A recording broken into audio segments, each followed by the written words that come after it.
hosted by Mike, the Big Cheese.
right, welcome back to the Heavy Metal Mayhem Radio Show. It is Sunday, February 1st, 2026.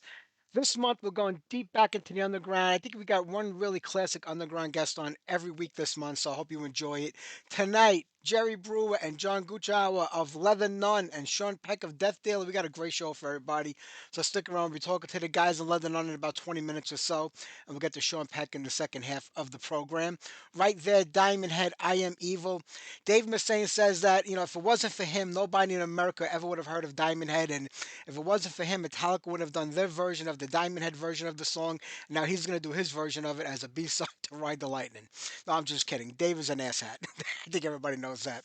All right, there you go. That was Diamond Head's version, the original version of Am I Evil. I wish that, Brian Tyler could get that original lineup back together, talk to Colin and Duncan and Sean, and go out there. I think it would be great. Are they going to headline arenas or big stadiums? Absolutely not. But they could do really well, I think, in the small theater venues, throughout here in the U.S. and anywhere else in this world. Make it happen, and it'd be great to see that.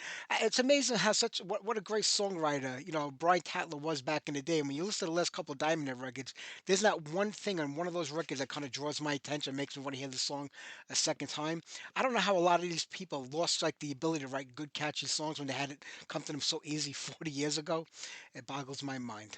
All right, well, I've been on a big kick of Belgian metal bands this week, so I was going to play Crosshead next, but you know what? We'll save that for later on in the show. Let's do some FN Guns. No God, no Master.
We're fighting evil!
right, Heavy Low with Dark Knights. Before that, Destructor, Pounding Evil, and FN Guns, No God, No Master. Destructor, we're working on the new record. It will be out this year, and I'll have Dave back on the show. He's always a pleasure to talk to. And like, I'm sorry, Christian was saying that they killed it last year at the Rage of Armageddon Festival. I've seen them live quite a few times over the years, and they always deliver the goods. I wish I could have caught that original lineup back in the early '80s. It just didn't happen back then. And then, you know what happened to the band. If you don't know, go look it up. But that's why we didn't catch him after that. But I'm glad they're back together. He also has a band called Dave has a band called Vulgar Devils. It's more of a it's like a hard rock band, maybe in the vein of Kiss, I want to say, if that's even close to describing the sound. But it's really good. And I think we're gonna get a new record by that band also this year. So two records out of Dave, not bad. All right, Dave Ellefson says my life was always more than Megadeth, but yet he spent his entire life trying to get back into Megadeth, talking about Megadeth, going out on the road with Kings of Thrash, playing Megadeth with his bass band where he goes out and plays bass, his bass tours, whatever they call it. His whole life is about Megadeth and nothing else. So that's a pretty stupid comment to make, but that's Dave Ellefson for you. What are you gonna do? And Megadeth, the new record was the number one record in Australia on the charts this week. It hit number one, which means that 59 out of the 100 metalheads in Australia bought that record. There you go. All right, let's play some Leather Nun. Right after this, we'll get the guys on the line. We'll get this interview going. So, how about we do Let the Children Shout?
right, let's get the guys on the line. They're waiting. Let's connect Jerry and John right now. Give me a second here. Let's dial them in.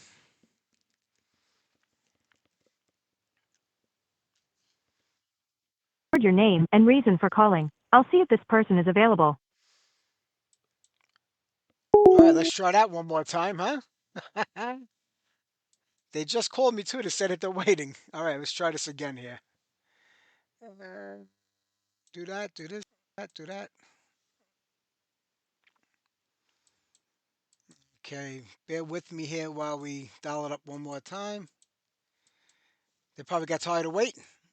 There you go. Let's dial this one more time.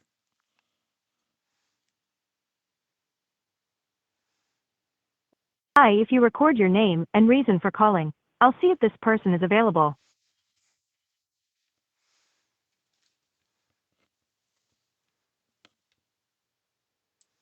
I wonder what's going on here. Let's try this one more time.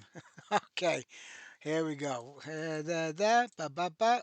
I don't want to say the number out over the air.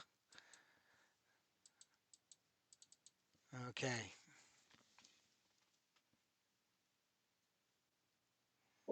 Hi, if you record your name and reason for calling, I'll see if this person is available. Well, that's not good, is it? All right, let me see what I can do here. Bear with me one more second. Let me make sure I'm down the right number. Hmm? Thanks. Please stay on the line.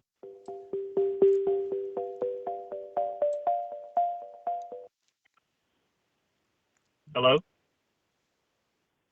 Jerry, this is Mike. Are you and John there? You're on the air live. Yes, sir. Yes, sir. How you guys doing tonight? Doing good. It's a little chilly for us, but I know that would be a joke for you. You're used to frigid. I know. Yeah, I got a lot of family in Florida. They're all bundling it up, and I'm like, come on now. You lived in New York half your life. You should be used to the cold weather. absolutely. It gets below 55 here and there in parkas. I know. It's a different world once you get down south, but I get that. But hey, listen, guys, I'm glad I have you on here today. When I saw the fly for that festival and you guys were appearing on, it, I was like, oh my God, they're back again, and it was such good news. Then another festival popped up. I mean, it just seems like the ball is rolling with the band right now. Yes, sir. We're very lucky. So I'm Um, it's a tragedy how it came together because of the passing of our drummer Jimmy. It was enough to yeah. get almost all of us back in a room together again for his memorial concert, and the magic was there. So it got us all talking, and we figured, why don't we try and give this one last run? Well, I'm glad that you guys did that. I'm sure it didn't happen right there on the spot, but were you kind of feeling each other out, saying, maybe we could make this work, one more time? Yes, sir, absolutely. It took several weeks until Wade finally reached out to see if any of us would be interested in doing it. And he had already met with the promoter down in Tampa, Josh, for that festival and wanted to know if we'd be interested in doing it. So we all agreed that that would be our first show out, and since 2010. Yeah, it's 15 or 16 years now. That's a long time, but I'm glad that it's happening, and maybe more is going to come out of this, which every fan of your band is hoping for. But let's kind of take it back to the beginning for a lot of people. I mean, this goes back to like '83, maybe '84 when it all got started. Yes, sir. 1983. I'd moved here from South Georgia. Was noodling around in a music store here, and a couple of guys came in, saw me playing, wanted to know if I wanted to join their band to do a battle of the bands at their high school. And at that show, which we ended up winning, by the way, that's where I met Jimmy Evans. He was in one of the rival bands. And he contacted me shortly after that and wanted to know if we could put a band together. And that was the start of Leather Nunn. He and I were the only two founding members. And after that point, we started reaching out to a couple of other musicians trying to get better. And that's how we came in contact with the rest of the guys that were in the album lineup. Were all of you guys teenagers back then? I'm guessing some of you were in high school probably still, but were all of you still teenagers? You're very young. Yes, Yeah. sir. I was like 16 years old, and Jimmy was like 18 or 19.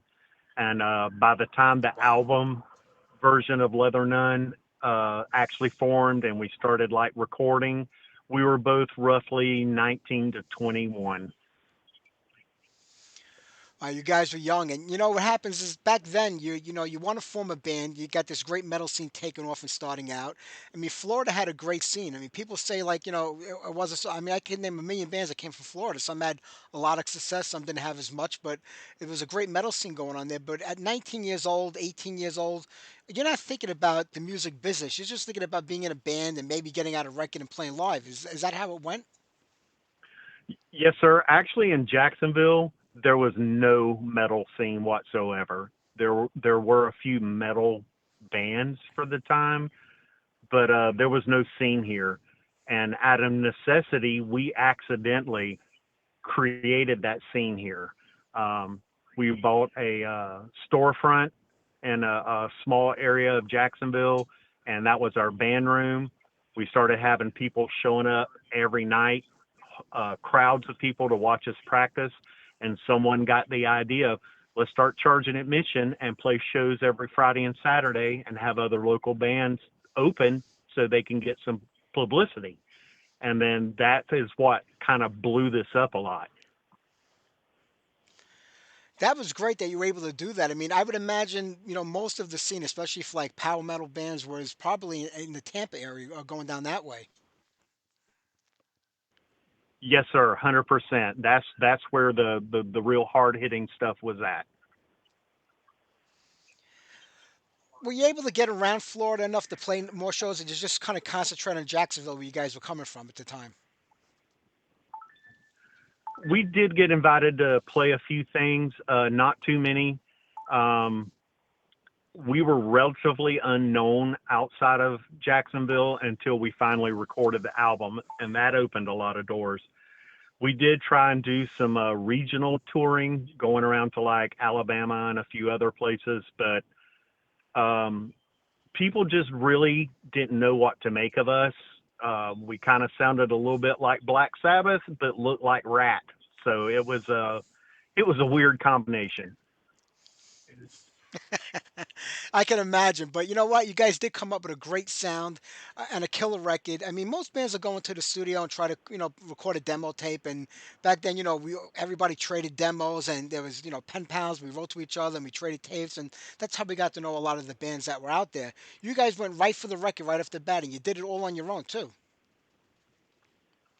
Yes, sir. We did early on before the album lineup happened. It was we had a pre lineup of that we recorded a few demos and got on a Battle of the Bands thing here in the radio station in Jacksonville, and we actually ended up winning twice.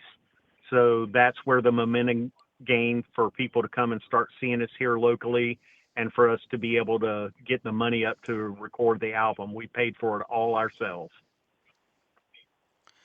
You also released it yourself. Wasn't that kind of your own label, I guess, back then?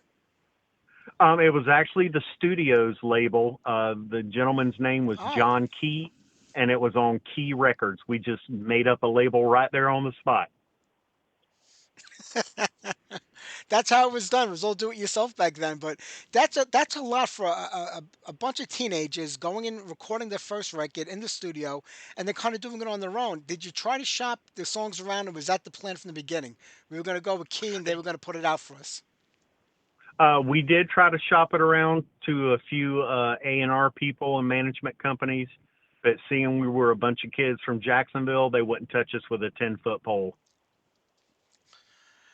You would think the music just would speak for itself. I mean, any A&R person that would hear the songs on this record would say, we got something there. It was like the farm leagues in baseball. Like, you had to nurture those young players to get them to the next level. And you guys, in my opinion, had everything going on for you. You had the looks, you had the songs, you had everything happening. Yeah, but L.A., Hollywood, that was the hotbed at the moment. No one would even look at anybody here. And maybe we should have shopped it to you. You could have helped us. Yeah, Back then, I was a 16-year-old kid right behind the ears. Well, maybe 17 in '86. I was still a kid myself, but I mean, really, I mean, till today, this record, stands up on its own. I mean, the songs are so good that people never forgot Thank you. about this record over all these decades. And did you realize that people? I mean, over the last 20 years, this album must have been re-released about 4 or 5 times by different labels. I don't know if you guys were Yes, sir. involved in any of it, if it was all bootleg by, different European people that just do that. But were you aware, how the impact this album had on the scene and the metalheads around here? No, sir. We had zero idea that it was as popular it was, especially overseas. That was news to us. I think one revision of it was authorized by two of the other members of the band when they moved out to LA. They were starving and figured they needed a little bit of food money, so they re-released it. And all the rest of them are 100% bootleg. They are. Does that bother you when you go and you see like my album out there? And go, when did that happen? Like I didn't even know about that. We're always welcome for any kind of attention, and it's so old now that we're amazed that it is still popular with some people. So it's a little bit of discouragement, but also flattery too. It's not worth making a mountain out of a molehill. We're happy. That's a great attitude because so many bands would get upset when this happens, and it happens some more times than people can imagine. I remember, I think it was 2000 and 2003. There was some Greek label, Metal Reunion Records, that put it out with four additional songs on there that nobody ever heard of before. So it was like a thrill to hear them. But did those songs come out before the record, or were they recorded after the record? How did they line up into the play of things with the band? Those four extra songs were off of an EP we did after the other guitar player, John Gouchnour, left and Jimmy Evans left. So we decided to go to a four-piece band and just hired another drummer. And we did a little four-song EP that it was never for sale. It was just for, again, to try to shop things around and let people hear the updated version of ourselves. And it was only on cassette. So apparently somebody got hold of it and ripped it onto disc and added it to the original album. Yeah, that was Wade. He sent that over to that record company in Greece. I remember him doing an interview about 20 something years ago where he gave them the songs and put that out over there. Maybe I should have said that because you guys are back together now. It might cause some problems. No, no, we're all aware. We know we've all done things and made our share of mistakes, but it's been a long time ago. Water under the bridge. We're just trying to look forward and see if we can gain some momentum for 2026. Well, now we're in a new year right now. I mean, you got the show coming up in the Bay Area Hard Rock Festival, and then you're going over to Germany, I think, towards the end of the summer, for the Keep It True Legions, which is going to be a humongous show. Another local band from your neck of the woods, Sabotage, headlining that show, so that'll be pretty cool. I mean, are you looking to like take this now more to more live shows, festivals, local shows, maybe new music? Is that a possibility? Um, I think the plan we're doing right now is this started off as a year-long trek to give it one last hurrah, say goodbye to the fans, let some people see us that have never got to see us. But I think the attitude has changed more to if it gains momentum and it starts snowballing and gets bigger and better, we'll continue it as long as the ride is good. Oh, I'm sure it's going to be a good ride. People that didn't get to see you guys back then are going to get to see you guys now. And I mean, the Keep It True Festival is one of the biggest ones out there. So you're playing in front of a really big crowd. And, then you got the festival in Florida. And I'm sure a lot of people are going to be knocking on your door coming soon about, coming over to where they are to play their festival. So it is going to snowball and get bigger. And I'm hoping that you guys, keep it going after that and just don't make this a goodbye tour. Well, like I said, it started out that way, but we're getting a little more interest than we anticipated. So we're really hoping that Germany will be the first big stepping stone. And the guy that runs that, Oliver, is simply one of the most amazing people on the planet. He is a true gentleman, and we look forward to going there and playing his festival. Well, I mean, it is the four of you guys still. I mean, who do you have playing drums for you right now? Who's going to fill in on the drums? Is it Brent? Yes, we actually have Iced Earth drummer Brent Smedley will be sitting in on drums. We've known him since we were probably in our 20s, and he was about 17 or 18. He used to come watch us play. He was a fan. And Brent is a phenomenal drummer. I've always wanted to play in a band with Brent, and the universe just could not make that happen. And then lo and behold, here we are. Yeah, he's a great drummer. It's going to sound incredible with you guys. And if Jimmy didn't pass away, I mean, I'm sure he would have been a part of this. I mean, and to think about it, so many bands from back in the day can't get that many members of the original lineup together, or the classic lineup. You managed to pull it off, which is pretty impressive. That after 40 years, you guys are still talking to each other one way or another to make it happen. Yes, sir. There's always been friction. There's a reason why we disbanded, but we've always been able to try to move forward and do what's in the best interest of the band and put our differences aside. And this is no different than any other. Right now, things are moving along pretty good. Everybody's getting along.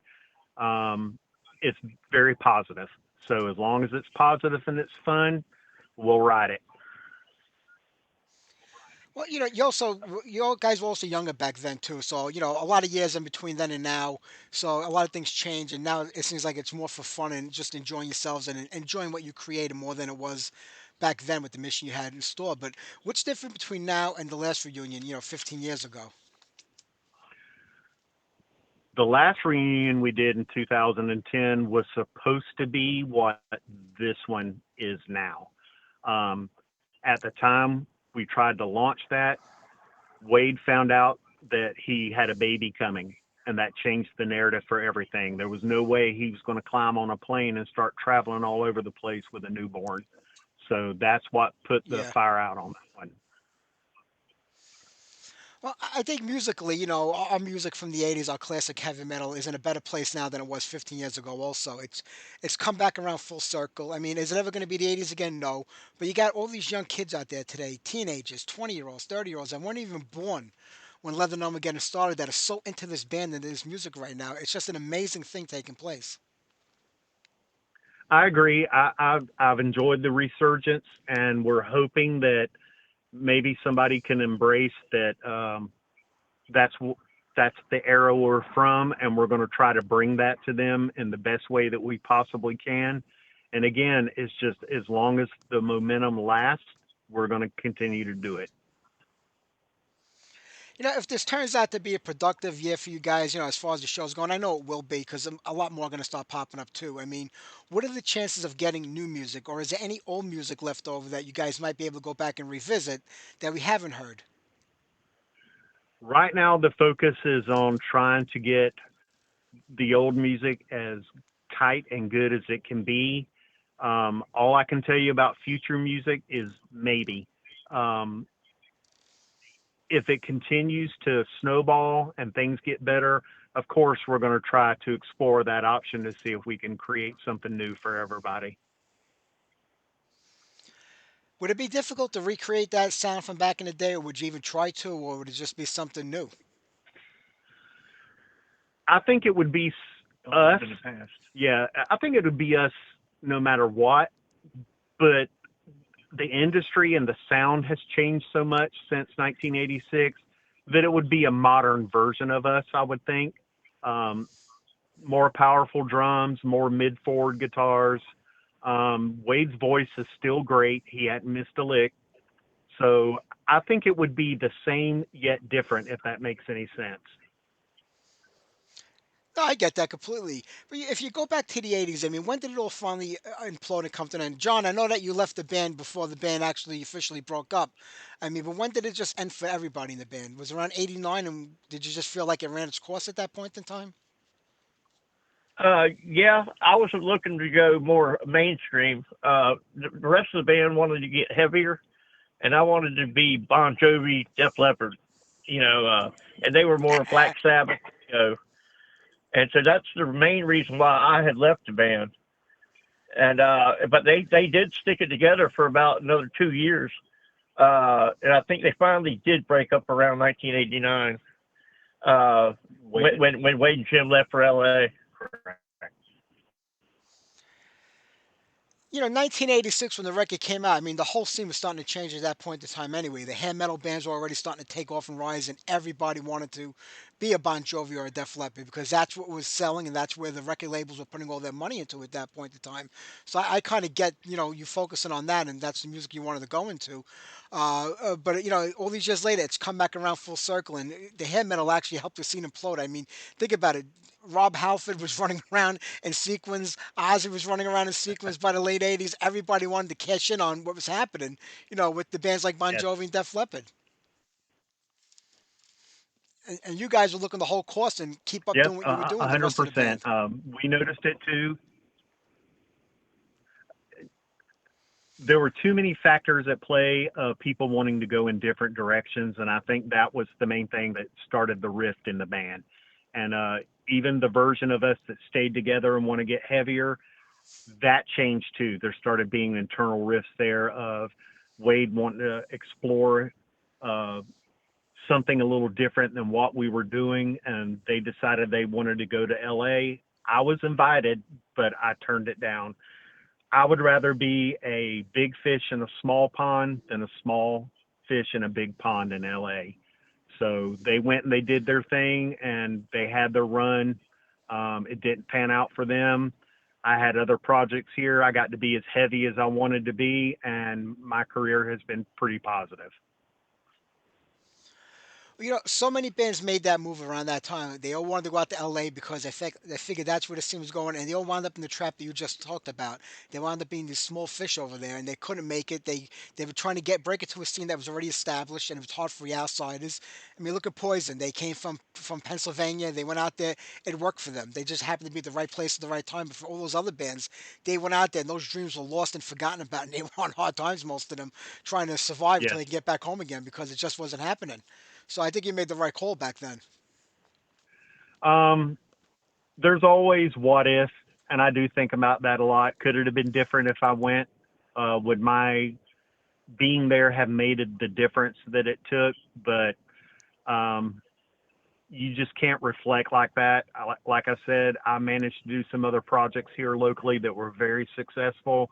So I had fun doing what I was doing, and I stayed true to what I wanted to do, and I'm happy with that decision. I know Jimmy's gone now, but I heard that him and Wade just never got along. They just didn't. They didn't click together. Those two. I'm guessing No, so they by the did not. laughter that it must have been a lot of, must have been a lot of fighting going on during rehearsals. Oh yes, sir. They literally got in a fist fight in the middle of the stage at rehearsal one night. Then they hugged it out, and we went on practicing. It was pretty bad. Uh, oh God. I mean, I can think of you can think of 100 things why band members don't get along or what happens. It could be jealousy, it could be this, it could be money issues, it could be management, it could be the band itself. I said it feels like you guys are always battling or going up against a tie with one another to get this band going and off the ground back then. Yeah, I think the biggest thing that started happening is we were the biggest thing locally, and certain people in the band started thinking they were rock stars. And you got guys walking around at 11 o'clock at night wearing sunglasses and stuff. It got pretty ridiculous. And I think some people had their fill of it and started to express their displeasure, and it created a lot of rifts. Yeah, I can imagine. Was there any other point in time before 2000 and what was it, 10 when you first, try to get back together? Was there any point in time between when you broke up and then that you tried to do it also where it just didn't happen or pan out, or was everything kind of forgotten about throughout the 90s? The 90s was a tough time for heavy metal. No, we really never thought about it. Music was changing so much. You had what's that style of music? Stone Temple and Grunge. grunge music was Oh, moving in. grunge. Yeah, and Yeah. a totally different style of everything. And nobody had long hair; they all cut their hair short. And by then we've all either got married or was living our lives, just having a career without being in a band. And but as the years went by, I'm trying to think what happened for us. It was the album that reached Europe that we found out it was like an underground cult following. And all of a sudden, with emails and all the stuff with the computers and everybody having a computer at their house, turned into where we were rock stars over in Europe and we didn't even know it. It's true. Before the internet, nobody knew what was going on anywhere. All of a sudden, there's these groups of Right. people talking about Leather Nunn and all these other bands. And is that when you first realized that there was a second life to this band at that point in time? Yeah, yeah. Like I said, we were all, just nullified. We didn't know anything about it. And when we started receiving all this information, like some of our old managers was coming back to us and saying, "Man, you guys ought to get back together because y'all's album is on eBay for like $2,000 a pop." And we're like, "What? Yeah, You're kidding me?" And it was brought to our attention, that all this was going on, and so we started calling each other again. I called up Jerry. I said, "Jerry, have you heard what's going on with our album?" And he's like, "Yes. Can you believe it?" And next thing you know, we're talking about banding together again, striking while the metal's hot. sure. How many copies of that original pressing was there of that record? When you guys did it on Key There's Records. 500 copies of the LP and 500 cassette tapes. It was 1,000 copies all in all. That was our deal uh, out of Texas, wasn't it? I'm not even sure if CDs were out at that time, or maybe they were just starting to come out. I don't even think CDs were a thing back then. Never even heard of one. Nope, nope. They weren't around yet. Yeah, No cell yeah. phones, no internet. Yeah, there's CDs. Wasn't it a better world? Wasn't it a simpler world back then? Yes. Oh hell yeah. No I emails. say to myself, I say I used to. Yeah, I mean, I used to go to Lemoore was the local club in Brooklyn where I grew up, where every band that came through the U.S. played over there, and they used to put up flyers around on telephone poles, and you go to the club and it would be packed to capacity, 900 people, whatever that place held. You never heard of any band on that bill, but everybody showed up. Today, you have the internet, social media, all these sites, and it's hard to get people to come to a show now than it was back then. It's so much easier to promote it today. Yeah. Yep, I agree.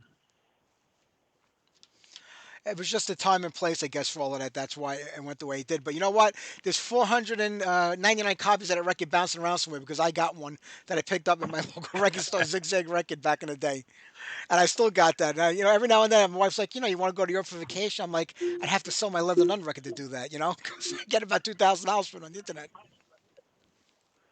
Yep, it was a crazy time back then. It's a lot easier now, but with social media and everybody's brain rot with their phones, and it's hard to get people motivated to do stuff like that anymore. Back then, that was all we had. Now they have too many options. That's true. That is the problem today.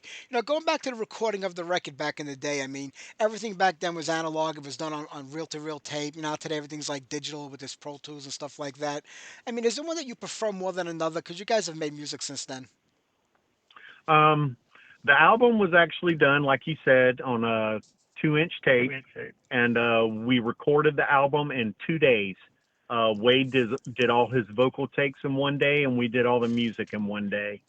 Um, Wow. yes, modern technology is great. I have a Pro Tools rig and a Logic rig in my home. Um, it's very easy. It's easy to fix mistakes. It's easy to perfect something, but a lot of times you can tend to overdo it and it's too perfect. There's no like human element to it anymore sometimes. I think one of the biggest complaints people have about today with MP3s, because that's the way a lot of people get their music today. Vinyl made a nice comeback. I still buy all my stuff on vinyl, but the MP3s always complain about it sounding compressed and it doesn't have that full, thick, rich sound to it. And I always felt that CDs didn't have that compared to vinyl records, but I think MP3s are in a whole different realm. Yes, I agree. It's the medium now, that and streaming services, and we all know that that's about 128-bit quality. So you're not getting the dynamic range of a good record or a nice analog tape. And then plus you have the loudness wars where everything wants to super compress the hell out of everything and make it as loud as possible. And there's not even dynamics anymore in recording. Is that just the way it is for everybody using this equipment, or is it something that you can, make sound the other way, the old-fashioned way? Is it possible? Uh, it is possible to get that kind of sound, but what it means is you have to lower the volume of the recordings a bit to make them dynamic. And a lot of people judge music by that. If they put on something that's super loud and in your face, and then your song comes on and they have to like turn it up a lot, they think it's a bad recording. But it's not. It's everybody can't be Manowar playing at 40,000 kilowatts. Yes, sir. I get that, but you got you got these two festivals already lined up. They're gonna be coming up real soon. I mean, what's your song list look like? Are you gonna go through the whole first record? You're gonna go through some of the songs that were recorded later, the ones that John wasn't a part of. The show in Tampa, we're playing the entire album from first song to last song in order. Germany, I think we have a little bit more free reign to do what we want to do. And we've been talking, we wouldn't mind doing a song or two off the EP after John and Jimmy left. But right now, Wade is kind of opposed to it. I guess he's trying to do a legacy tour thing. So that's still to Got be it. determined. I mean, plain. I mean, this album is one of those few albums where every song is totally killer from start to finish. There's nine songs that just kick ass one after the other. There's not a bad song in there. That's rarity for any band to put out a record like that. So anybody seeing that show is going to be blown away with it. They get to hear the entire album from start to finish, and in order, no less. Yes, sir. Thank you. We appreciate it. I mean, when you go back, I mean, every band has like their songs that they play on a regular basis in their sets, and they're just second nature to them now. But getting back together and going over all these songs, were there any that you just completely forgot how to play, and you had to think about it and go back and go over it over and over again to get it right? Absolutely, yes. Yes.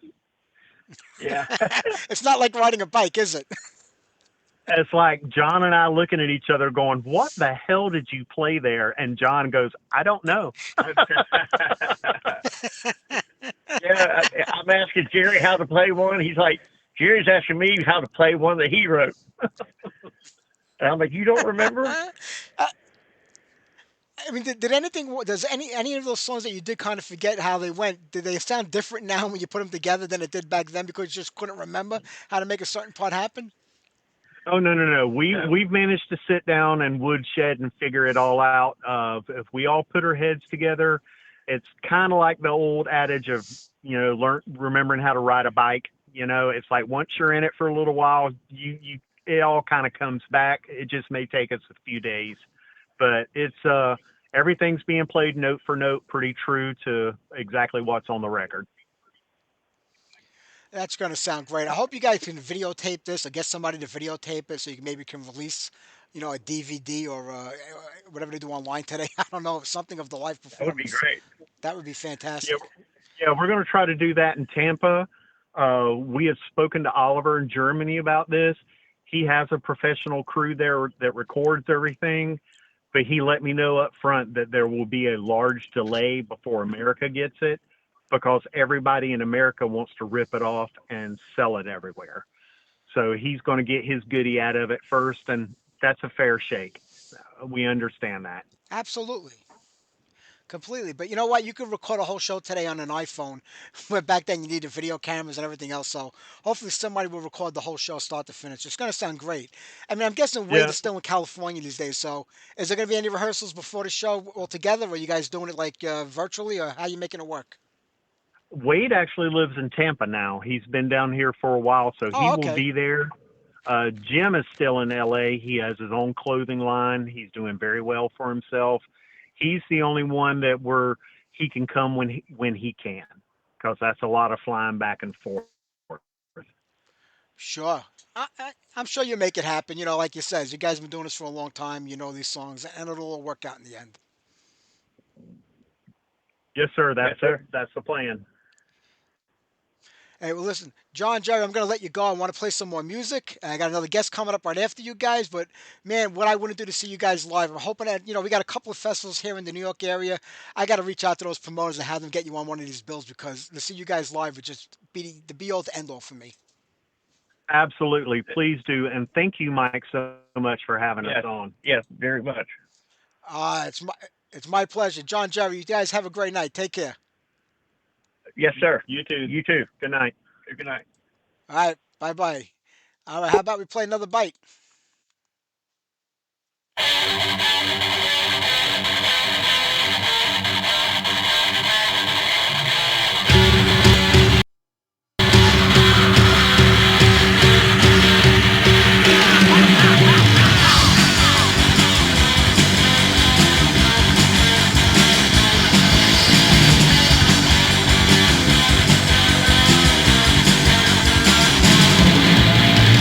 Walked into the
I'm not kidding when I say that record is perfection from start to finish. And whoever's going to that festival in the Bay Area and the Bay, what is it, the Bay Area Hard Rock Festival, they're gonna enjoy themselves over there. Absolutely, absolutely. All right, Christian wanted to hear Platinum, so we're gonna get that all right now. We had Don Versailles on, I don't know, it was about 5 or 6 years ago. Heaven and Hell released Vanitas, the Lost Recordings by the band. Dom's a really nice guy. Christian wanted to hear something off the Iceman record from 1990. Vic Lakoff of Victron, who we had on a couple of months back, was also on that record. So there you go for that. And the guy who played Furio, I can't remember his name, Castelluccio. I'm not sure of his first name. He played Furio on The Sopranos. He actually is an artist and designed the album cover for that first record. So let me get this on for Christian, and then we're going to go right into something by, you know what? Let me see. We'll do something by Cage maybe. Then we'll do some Death Deal, and we'll talk to Sean Peck right after that. So here you go for Christian Platinum. Rock myself to sleep.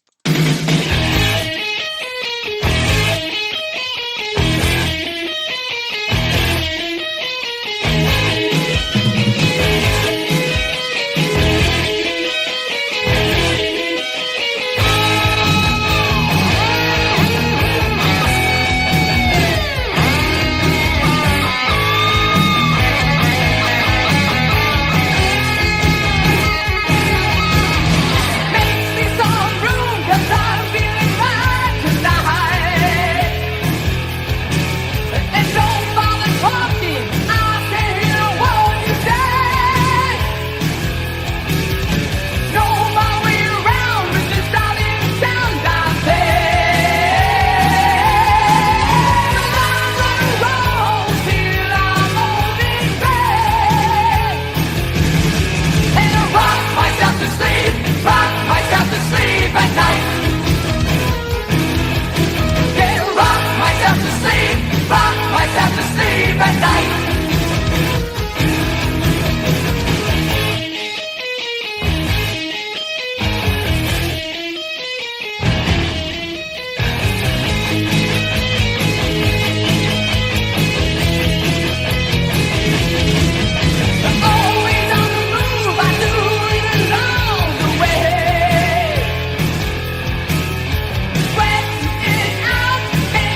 Hey, Sean, it's Mike. How are you today? Good man. Thanks for having me. It's my pleasure here. Listen, another great record from you guys. You keep doing it, album after album. Did you listen to the whole thing? The whole thing, I've been playing it nonstop. Rain of Steel, absolutely, it's bombastic, if that's the proper word to use. Hell yeah. I like this because we don't have a whole lot of reviews. So I want to hear from people like it as much as I think they will.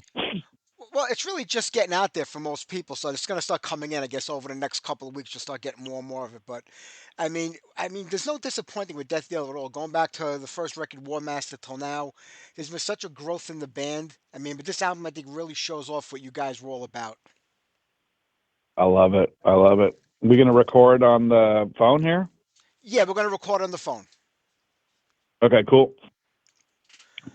So, like I was saying, a fantastic album, another great release.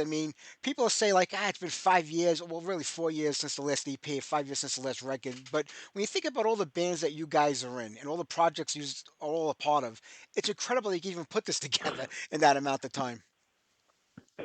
Well, we during COVID, Stu and I wrote just like and recorded like literally every day. Um, I think I recorded like 83 songs or something like that Wow. during the whole lockdown. So I was just like on a tear. And Stu and I wrote this album, which is the fourth album, and we wrote the fifth album and recorded. Wrote and recorded two albums, and then we took five songs out of the fifth album and brought that forward in time or back in time to make the Fuel Injected Suicide Machine EP.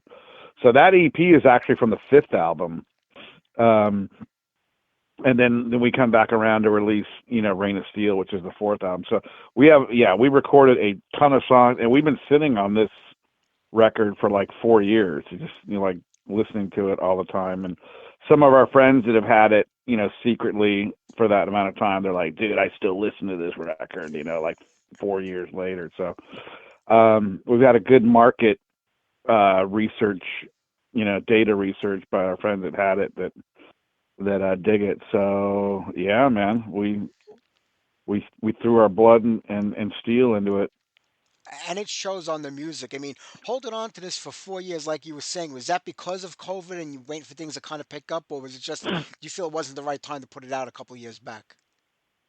I had my own label, Steel Cartel, which I was putting everything out Yeah. on, and I kind of, have moved out of the music industry into like another kind of passion of comic books that I got going now. And so I'm like, I don't, I didn't want to put it out. And then Stu developed a relationship with Massacre Records, which, we had two Cage records on Massacre back in the day. And then, he's like, hey man, they're interested in putting it out. And so and then the whole, music industry in Germany, like it was like a big bunch of record labels collapsing upon each other. So we had to wait like a year for that whole thing to shake out. And then now here we are, so it's kind of why it took so long. Yeah. Are you and Stu like the main drivers of this band as far as the music goes? Because you got Ross in there, you got Mike LaPont for the last 5 or 6 years, an amazing bassist. Steve Bolognese on drums. But is it the two of you that are the core of the songwriting of this group?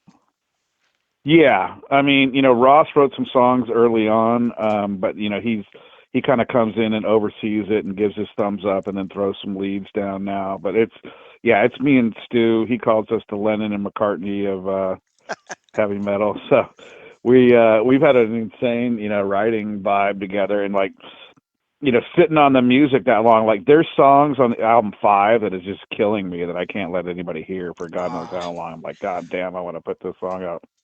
well, I'm sure Um, we're not going to wait 4 years for that one. I'm sure we're going to get it a lot quicker. no, probably next. Yeah, that one will probably come out next year. And we have songs that I literally only have a verse and a chorus that I love so much that I'll like play that verse and chorus like on repeat for like Yeah. 5 minutes listening to it, that I'm just like, God, we got to figure out the rest of the song. So there's a lot of good stuff in the future too, but this one's going to be hard to top. And everyone says this might be our best one.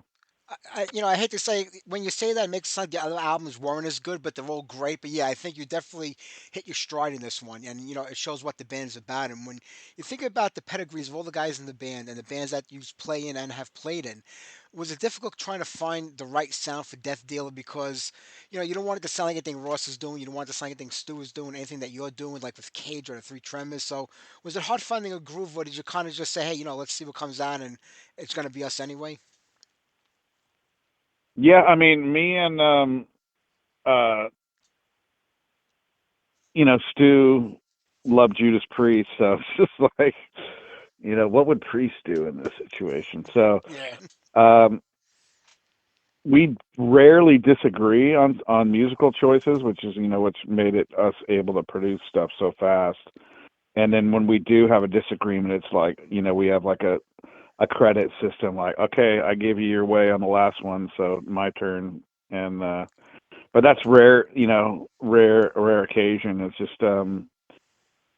he'll come up with some riffs, or I'll come up with riffs, or I'll come up with a vocal. There's variety of different ways that we start songs, but he's so prolific. I mean, this dude's sending me like 5 riffs a day, and I'm just like, oh Jesus, okay, So I really get to cherry pick the best ones, and it's kind of how it was with me and Hank Sherman when we were doing Denner Sherman. It's like he's just sitting there like recording guitars like all day long, and then I would give him back vocals like that day, and he was not used to it. He's like, this is pretty cool that I get to work with someone who gives me stuff right away. So he didn't have to wait. He loved it, so he had more pieces to play with, and that's why Hank Sherman. I'm getting off on a tangent here, but That's that's okay. why Hank Sherman and I actually were a really great writing team. It's just a shame we're not anymore. We thought it probably could have made some more incredible stuff. But anyways, I No, but digress.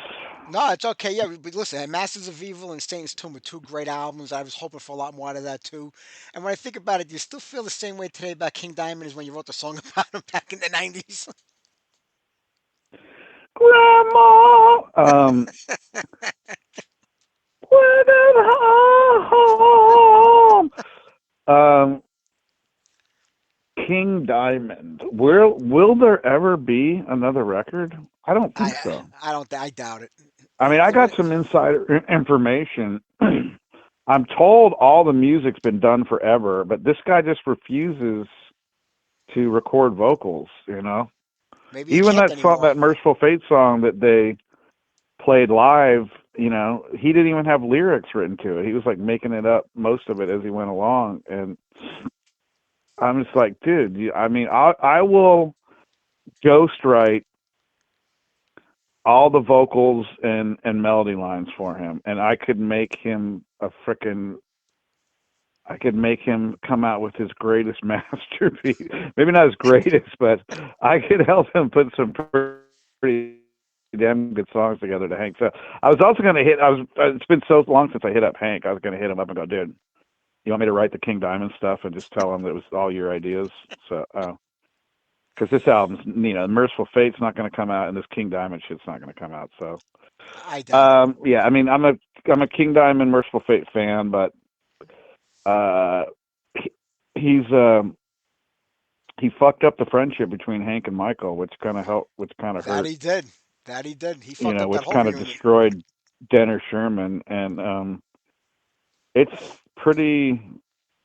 It was. I want to be careful with the words here because I'm probably going to come out with a big expose on the whole thing. 'Cause we have other music too that I could put out that no one's even heard the light of day of. Uh, but it was just a shame, when you're two men and you've been friends for that long, like you don't, send someone a fucking email.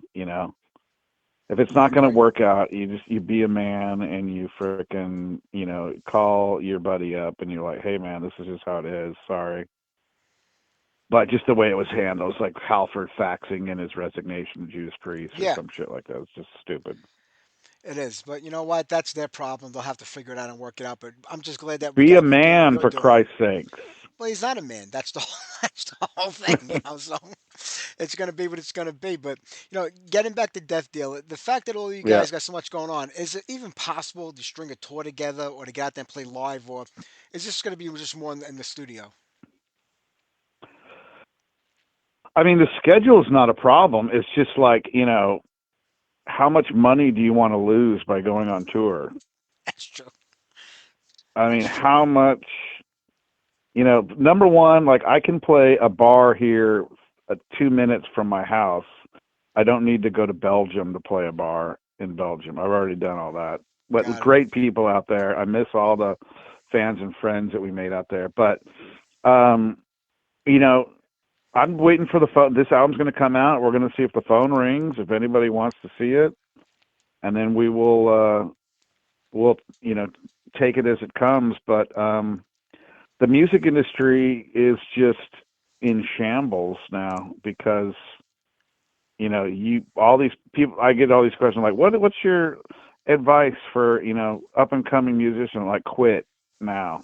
What's my advice? Is like, just quit. Do not do this. Um, and I was just on the phone with Stu, and we're like, man, we're lucky we did what we did when we did it, because now it's like so impossible. And then we were just talking a lot about AI music, and it's just like, everybody was on to Pro Tools in 2001, and now everyone's on to Sonu, and it's just like It's it's crazy. it's going to be just robots up there playing music pretty soon. And you know what? Those robots make some pretty insane freaking songs. It's crazy. It's only going to get worse Anyways, as it goes on. But it's funny because you hear these young bands that are starting out, and they're pretty good. You hear some of these records that they're putting out, and they got a good vibe going to them, and they're happy just to take anything anywhere, no matter what they get for it, and they're content with that. And then you have bands that came up through the later era that are saying like, well, we just hope to go out there and break even, not lose any money. So you don't even hear about turning a profit or making a living out of doing it anymore. It's just break even is the best they can hope for. I think that's kind of breaking even sad. is like you are major success if you can break even. Yeah, that's crazy, but I mean, we had gotten, the Tremors and Cage and Death Dealer to the, slight profit zone, which was a success in itself. So yeah, we're just, we'll see if the phone rings. And there was a lot of magic with Death Dealer live. It was crazy. We did like four, local shows here in Mexico and Southern California, and then we went straight to 11 arena shows. I mean, nothing. We went straight to the top. We skipped the line, and we just killed those arena shows. Like no one knew who the fuck we were, but yet they just went ape shit. So there was definitely some magic. Um, Being on stage with Ross and Stu and everybody, and there's so many songs now with these albums that we've never even played live. Like a live set would be pretty sick. So we'll see what happens. It'd be fun, but like I said, I don't really want to take a home equity line of credit out I hear on you. one of my houses in order to go play Dusseldorf. Is it better just waiting to see if you could like maybe hook up on festivals where they fly you out, you make a little money and do the weekend, then come back home again, or is Yeah, that even worth it too? yeah. I mean, that's kind of thing. Like, hey, let's see if some festivals are interested. But that's such a competitive game. Everyone wants to play the festivals. So I just got tired of begging everybody, like, hey, can we play? Hey, can you book my band? Yeah. I'm not an enthusiastic person to interview about the music business, man. I'm just like, I'm sitting here in my comic office looking at like these insane comic books all over the wall, and we live stream on Whatnot and eBay Live every night. It's a blast. I'm touring all over the country. I'm selling more records on these live streams than I did when I was playing club shows, and people are discovering my music more through this medium. And I make a lot of money every night doing it, and I'm having fun. So I can totally I can relate to, like, why doesn't Chris DeGarmo play in Queensryche anymore, or these guys that were successful, and then they go off and you never see them again. It's like, they lost they didn't lose the passion, but they just found something else that was more It filled a gratifying for him, I void. guess. Yeah. Absolutely, that's the way it is with most bands. But you talk about comics, and I know how much you love comics and everything. And when you look at all the artwork, whether it's the Cage record, the Death Deal, or Three Tremors, you draw from that influence on all of those album covers. And that's the one thing I'm going to miss when AI takes over is that we're not going to get these great artistic album covers anymore from bands. Well, that's the thing about this comic book industry is it's AI proof. Like no, you do AI in comic books, you'll never have a career again. No one wants to buy AI. No one wants to Yep. look at AI, and everyone in the comic book industry wants the physical product. They don't give a shit about looking at a comic book online. They want that physical product. So this is the exact opposite of where the music industry is going. But let's talk about that Death Dealer album cover art. I mean, is this metal album cover art of the year freaking winner? Let's just give me the crown right now. This one, Dusan Markovic. I freaking love this cover, man. Yeah, he did a And the great the job funny on it. thing about this cover is like how we had to sit on this album for 4 years. Dusan had to sit on this art for 4 years. He wanted to show it off to everybody so bad. We're like, dude, not yet, not yet, not yet for 4 years, and he's finally able to show it. So that was kind of a funny side note. Has he done other work for you guys? Well, yeah, he did some Three Tremor stuff. He did the solo album covers, and then he did the Hollowed Ground and the Conquered Lands covers. So when are we getting a Death Dealer comic book? We were just talking about that, because Ah, we, we're I've been approached by publishers to do the Hell Destroyer comic book, and then I have the Ancient Evil story, which would make a good comic book, and the stories are already written essentially.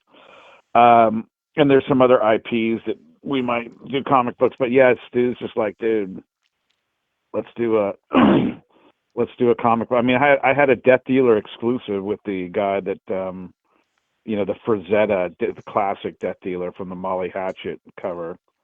I did a cover for that book, so and I'm like the guy didn't even know, like, I also am in a band, Death Dealer. Was like, no way. I'm like, yeah.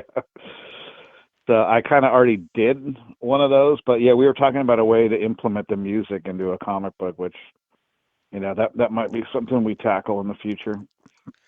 that would be fantastic. I mean, there's such a cross between, the metalheads and comic books. I mean, a few years back, Yeah, Jack Panzer put out their last record. They put a comic book that kind of went with the album, and other bands are doing it. There was a place called Incendium who's kind of fucked me and screwed me over for quite a bit of money. I never got anything order from those guys, but they were also trying to do the comic book thing with which it. And one? Incendium, I think it was called. Yeah, he ripped me off for crazy Yeah, money. That guy. yeah. I got lucky. I got some of it back, through PayPal, but a little bit of it I lost. But yeah, they had that idea too. But he was just a scam artist, that That guy. guy disappeared off the face of the earth. Like Sarah Frazetta, she's like, it's weird. I think he might be dead. I mean, he doesn't exist anymore. It's like, and he got me for a lot of money. Yeah, I think he was out of London, that Uh, guy, if I remember. yeah, yeah. I mean, I used to talk to him every day, and like he was doing deals with everybody, Gene Simmons, and all these licenses, big licenses. And then when I get into business with him, he frickin' goes bad. It was crazy. Well, we got you now, so you got to take that over. You got to give us all these heavy metal comic books. You got to get on that. No, I got some cool stuff, but like I'm not going to. Like I said, that's why he went. That's why he disappeared because he lost money. The publishing game is a, there's tons of hustles in the comic book game, but like making your own. The only way to do your own comic book is a Kickstarter. You can actually make a lot of money Kickstartering a comic book, but not like just putting it out at the store. That's a tough Yeah, gig. it's rough. It's a rough But you world out liking there that for record? everybody. So what songs do you like on the Death Dealer record? On the new Death Deal, I mean, which ones don't I like? I mean, I like Dragon of Algaroth, Compelled, Riding the Wings, Devil's Triangle, Assemble, a little throwback to Marvel and title. Yeah, how about that Avengers song? I was telling the story, like I couldn't get that scream quite like I wanted it, and then I woke up first thing in the morning and frickin' just laid that one down. Like, okay, that's the fucking tone I wanted. And then we got the scream in Dragon of Algarath, which is long and high and world record breaking, I think. Absolutely, without a doubt. I mean, do you really tinker with these songs a lot when you're working on them, or do you kind of get it like, like the first take? Well, I mean, I wouldn't say that that scream on Algorand is first take. That one I tried like 10 takes, and I ended up using the first one. Um, yeah, not everything's first take by any stretch of the imagination, but it's funny because all these recordings are the first time I ever sang the song. That's like all my stuff. Like we get the thing how we want it, and then I record it, and that's the first. The old days, like you would jam the song in the jam room, but not with Yeah. this. So the first time I've ever sang the song is the recording of the song. So you get the idea in your head, and you write the lyrics out, and you get all the melodies together, and then you got to deliver it. And um, but yeah, I love Compelled. Assemble's great. Rain of the Night, it's a really good one. Um, it's a good heavy metal record with a bunch of different vibes, slow, fast.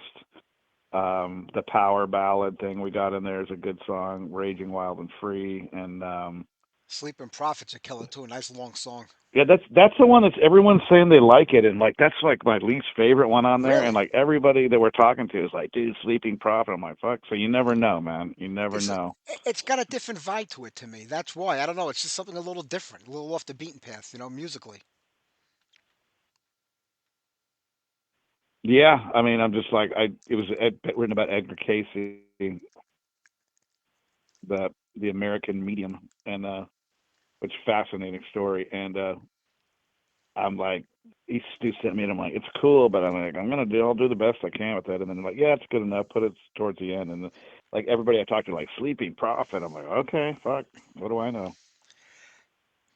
Would you veto this song and say to the rest of the guys, I'm not really feeling this one. Let's leave it off and put another one on there? Does other guys say like, no, this is a good one. Let's keep it? Yeah, there was what. It's funny is that like there was one part. What the fucking song was it? Like Stu wanted to take this cool bridge piece out. It was like guitars, and I'm like, why would you want to take that part out? And Steve Bolognesi's like, I'll quit the band if he takes that part out. He's like, I'm gonna quit. I'll quit the band. Like, so we're like, okay, fuck, we're leaving that part in. That's the Italian in him. Yeah, I'll quit the fucking band. So, yeah, there's, most of the, like I said, it's easy because most of the time we agree on stuff, and like, there's no shitty songs. There's just songs that are better than the other. If the song was like crap, I'd go, eh.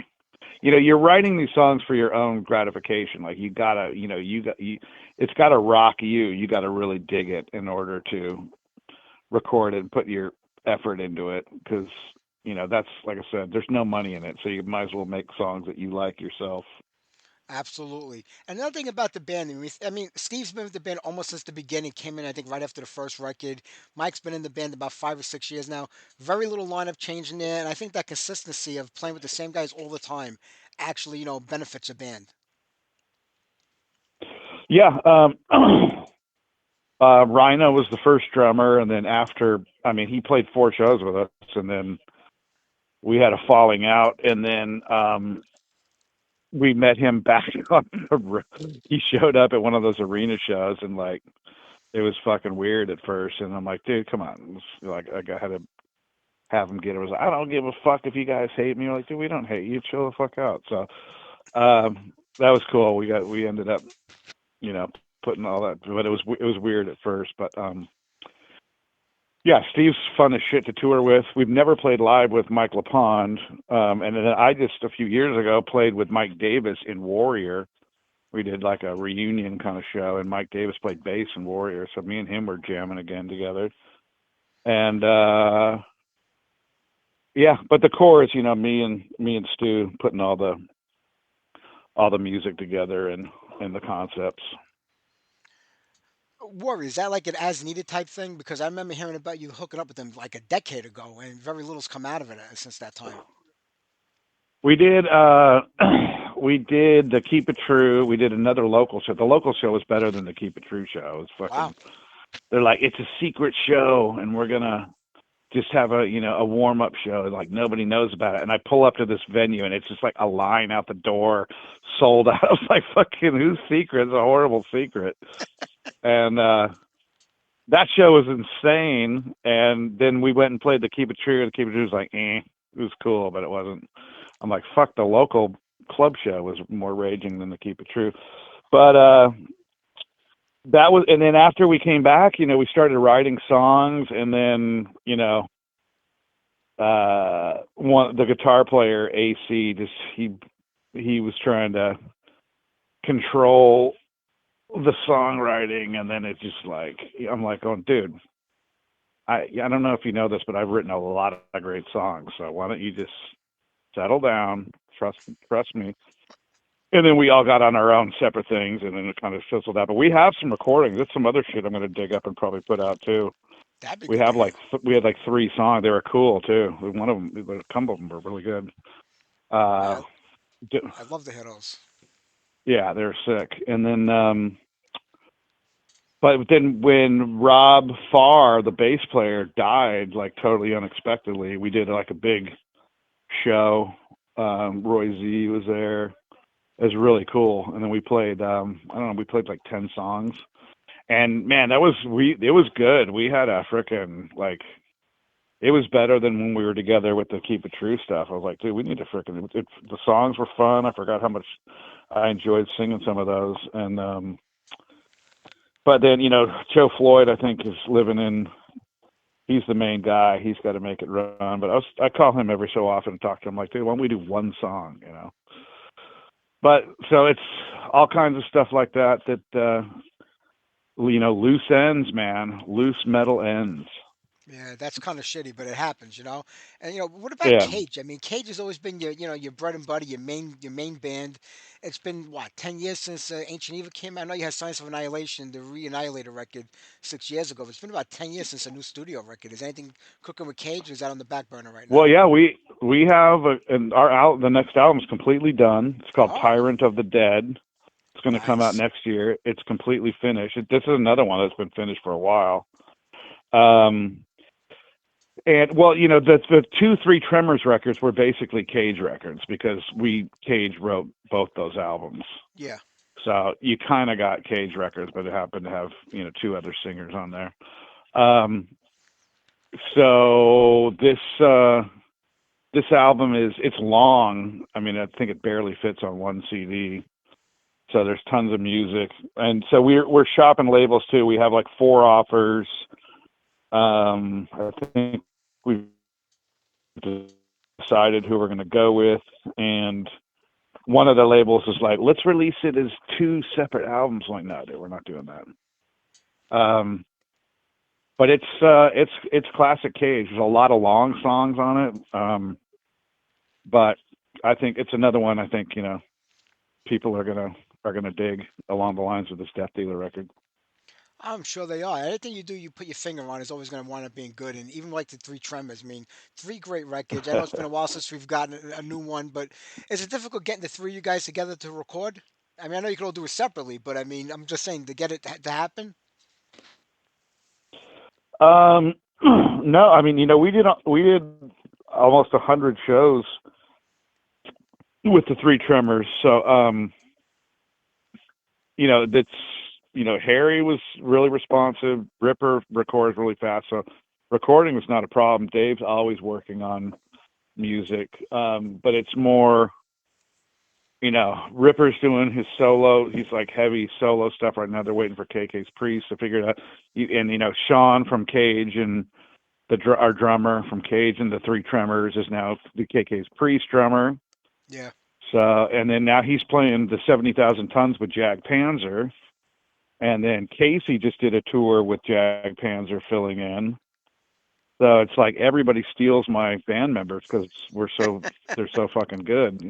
I'm waiting for someone to steal me. Like, when do I get stolen? Maybe it'll happen. Maybe Hank will come grab you. I need to reach out to Hank. Hank, if you're listening, we can talk it out. We can hug it out. There you go. That's He always a needs good me. thing. You know, He with needs the me. with the three tremors music, I mean, are songs written for each one of you to fit what you're into, or is it just a pick and grab? You know, you write something and say, "I think that would be better for Harry. This is better for Ripper. This is better for me." Well, we wrote the songs, and then I would record the whole song. Oh, okay. Yeah, I wrote all the stuff, and then I would send it to those guys. And at first, Harry was trying to like improvise. I'm like, dude, you can't improvise. We all are layering our vocals together. Like, you got to stay on, you got to stay on the racetrack. And, and his improvisation shit was awesome. We're like, oh, that's actually pretty sick what he did right there. But those were fun, man. The Tremors tours were a blast. That was why I ended up having Cage be the backing band for the Tremors tour, because everyone, you know, I was in this for the fun of it, and I was spending a lot of money on it. And so I wanted to enjoy the time, so I didn't want to have any assholes in the band or complainers or anything. So, uh, most of all those Tremor shows were fun as shit with me and Ripper and the Cage guys and Harry. I mean, it was a fun group, and we kicked a lot of ass and freaked people out. And um, maybe, I thought about maybe doing an EP again, just for or something like that, or even just a single song, just to fuck people up. So, you never say never. But isn't that the industry today? Most bands are putting out singles, they're putting out EPs, they're all moving away from the full length record because I guess it's expensive and it doesn't make them any money anymore. I mean, I guess, yeah. I think if you're going to be in a viable band, you have to make an album, unless you're a pop. There's some sort of pop element to it. It's just, I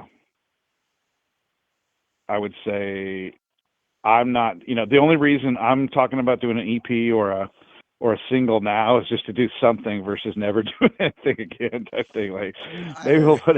I have a like a cover of 2 Minutes to Midnight that I've been sitting on. I'm like, want to. I want to record. I'm trying to record this. I have a kind of a funny joke video idea for it, because all these people that record these covers, they film themselves in the vocal booth and lip sync it, pretending that they're singing it like first take. And it's so preposterous to like do that. Like, oh, look at, man, he fucking nailed that. Like, no, dude, that's him lip syncing the final version. Yeah, it's so dumb. So I was going to start my video out with like I'm in a studio, and then you pull back and like I'm sitting in a restaurant with people all around, and then I'm on the beach with the microphone, and like I was going to pretend like I was actually singing it live in all these like retarded, ridiculous places. So that was my concept for it. Whether That'd it'll be come out funny. or not, I don't know. I say do it. That'll be funny. You know, Yeah. Sean, when you think about it, you've been in this business a long time. You've been into the metal scene a long time. Is there a future for it? I mean, when Maiden packing in, when Priest were getting up there packing in, and Kiss have called it quits for now, and all these other bands, Metallica had of the day.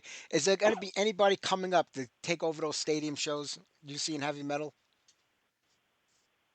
Well, I mean, I don't know if in that musical style.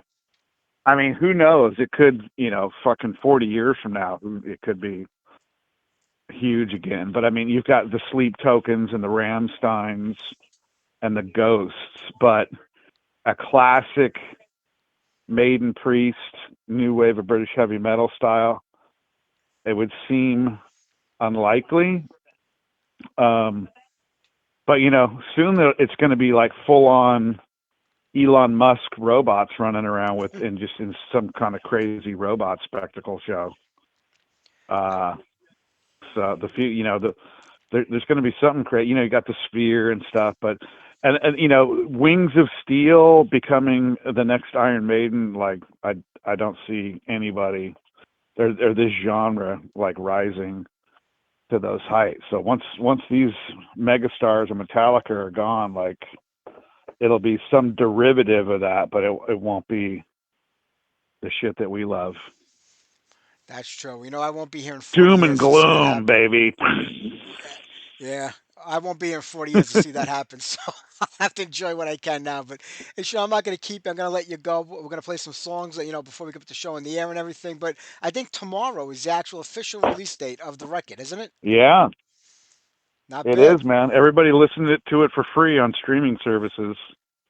They Make got to sure buy it. everybody listens.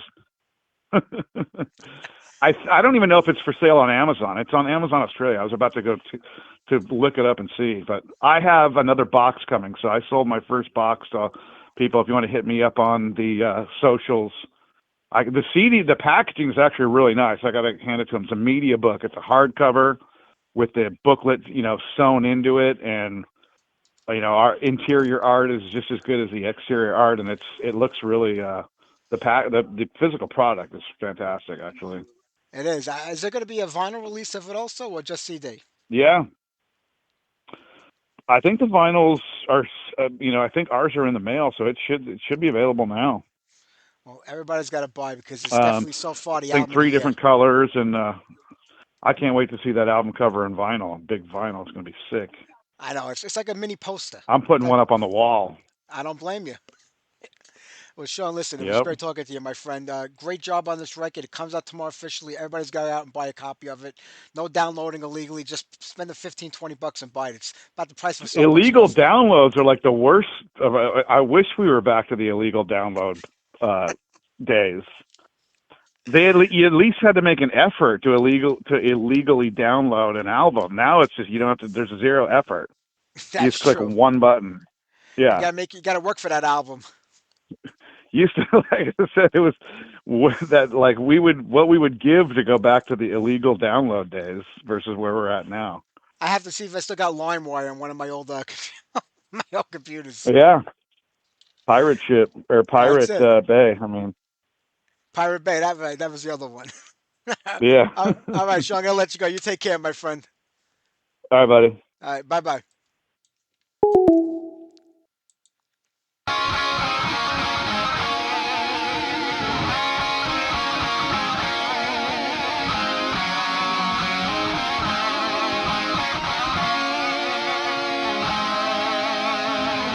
They say it's time for new beginnings. I don't think they have a clue. They want us on our knees and begging. I won't,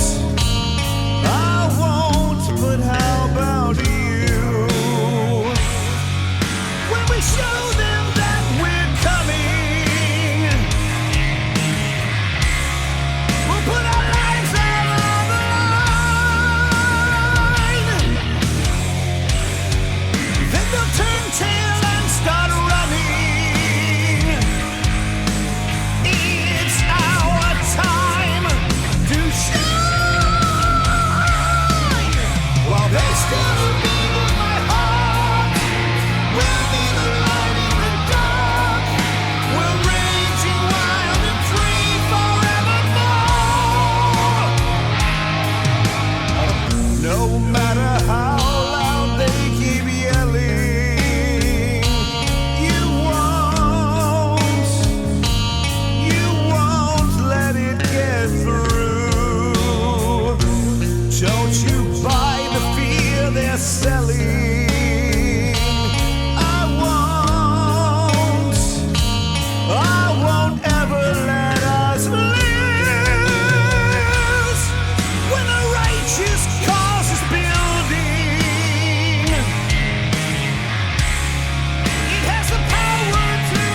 where this is heading.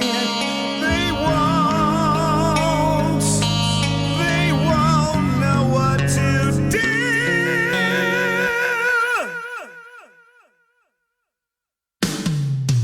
While they still beat on my heart, will be the light in the dark.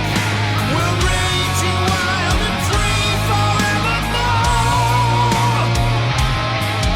A beacon of freedom will shine. We will defeat them this time. We're raging wild and free forevermore. We're raging wild and free forevermore.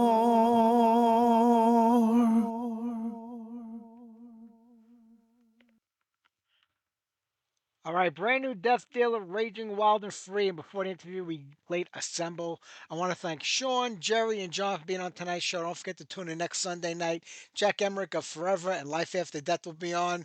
I'll see you guys later. Have a great one. How about we wrap up with one more tune? I know it's already 8 o'clock, but we'll do some Glacier, Ready for Battle. Take care, everybody. Have a great week, and I'll see you next Sunday.